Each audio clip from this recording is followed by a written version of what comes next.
Ako po si Jermina Jamlod, currently graduating sa Next Generation Technological College. Ako po si Jermina Jamlod. Ito nga pala yung baby ko, si Laurica Love Laurico. Siya yung palagi kong kasama sa school pag pumapasok.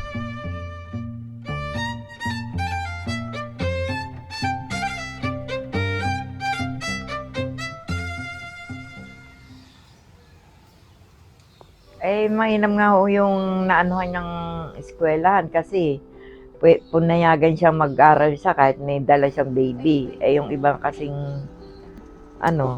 hindi niya makuha at baka nga ganun, hindi siya tanggapin. Mainam nga yun at nakapag-aaral siya kahit may dala-dala siyang baby.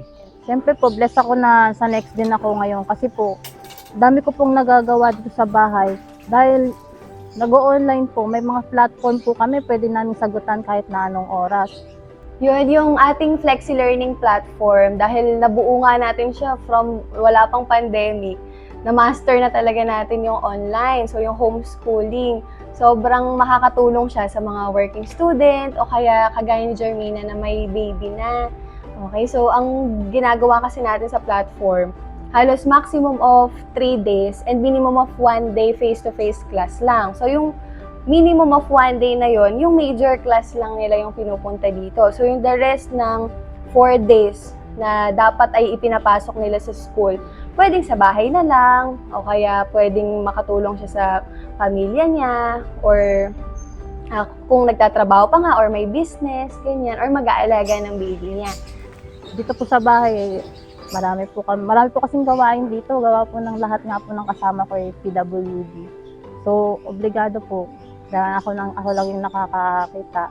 Sila ate, may trabaho naman po. Tumutulong po ako araw-araw sa bahay. Ayan, yung mga alaga ko po, ako rin po. Kailangan ko rin pong araw-araw yan pakainin. Kasi yung anak ko po. Kaya sobrang, po talaga, beneficial po talaga sa amin yung platform po namin. Saka yung online class po namin. Kasi unang-una, syempre po, hindi na ako kailangan araw-araw pa na bumiyahe. Kasi napakalayo po, Pampulilan to Plaridel, di ba po? Sobrang hassle din po talaga yon.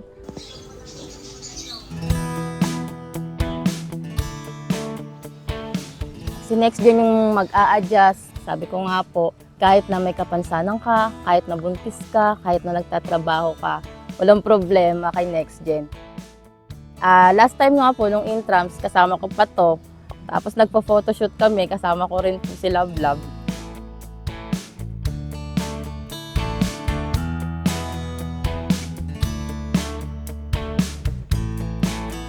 Sa mga nag-iisip pa kung anong strand yung pipiliin nila, ang may re-recommend ko lang sa inyo is piliin nyo yung strand na pinaka-magbe-benefit sa inyo. Or pwede din naman po kung saan kayo malakas or saan kayo nahihirapan para mas ma-improve nyo po yung skills nyo doon sa strand na yun. Magamit nyo po in the future.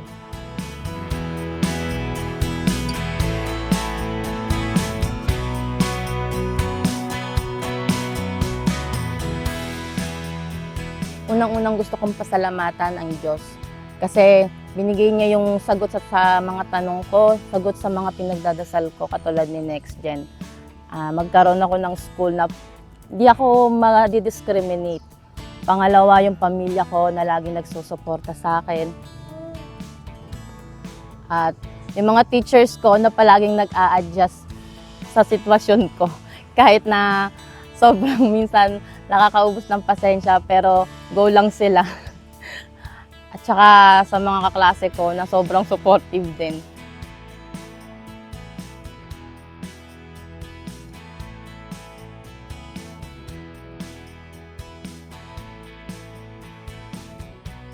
Siyempre, last na po sa asawa ko, kay Lian, na sobrang all-out support sa akin kahit na medyo complicated yung sitwasyon ko. Pero sabi niya sa akin, go ka lang kung anong gusto mo, susuportahan kita.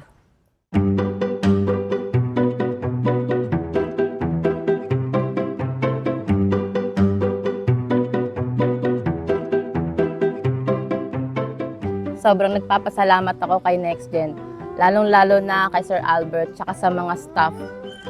Kasi kung hindi dahil sa kanila siguro, Hindi ko alam kung paano ko may tatawid yung pag-aaral ko. Ito yung pinaka long lost dream ko kasi makatapos ako ng pag-aaral. And siya yung naging stepping stone ko na balang araw makakatapos ako. Kagaya nga po nung sabi ko nung nakaraan, ang pag-aaral ang susi para sa magandang kinabukasan. Kaya ito po yung hindi ko pwedeng bitiwan. Kasi kapag nakatapos ako ng pag-aaral, mabibigyan ko ng magandang kinabukasan ng anak ko. Kahit ganito yung sitwasyon ko.